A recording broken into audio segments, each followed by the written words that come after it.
दिए गए चित्र में कोण x तथा y का मान निकालें। यदि ABCD एक समचतुर्भुज हो, ये समचतुर्भुज है और इसमें हमें कोण x का और कोण y का मान निकालना है। हम जानते हैं समचतुर्भुज की चारों भुजाएं बराबर होती है, इसकी चारों भुजाएं बराबर होती है और ये जो दोनों विकर्ण है ये जहाँ पर काटते हैं समकोण पर काटते हैं, मतलब जहाँ पर काटते हैं वहाँ पर 90 डिग्री का कोण बनता है, यहाँ पर 90 डिग्री का कोण बनेगा और एक दूसरे को समद्विभाजित करते हैं, यानी दो बराबर भागों में बंटते हैं। जो AC का मान है वो दो बराबर भागों में विभाजित हो जाएगा। OA OC का मान बराबर होगा, OA का मान OC के बराबर होगा और ये विकर्ण भी विभाजित हो जाएगा। OB का मान OD के बराबर होगा।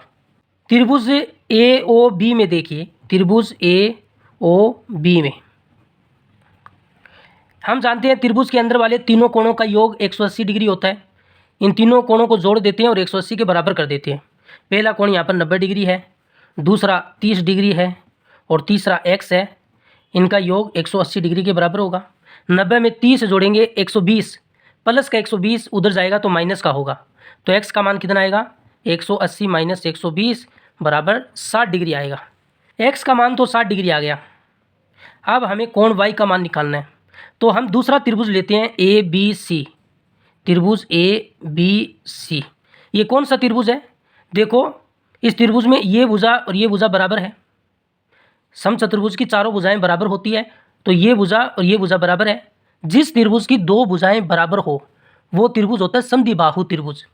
तो ये समद्विबाहु त्रिभुज है और हम जानते हैं समद्विबाहु त्रिभुज में जो भुजाएं बराबर है उनके सामने वाले कोण भी बराबर होंगे। इस भुजा के सामने वाला कोण कौन सा है 30 डिग्री और इस भुजा के सामने वाला कोण कौन सा है y, तो ये दोनों भी बराबर होंगे। ये 30 डिग्री है तो इसका मान भी 30 डिग्री होगा, तो y का मान यहाँ से 30 डिग्री आ जाएगा।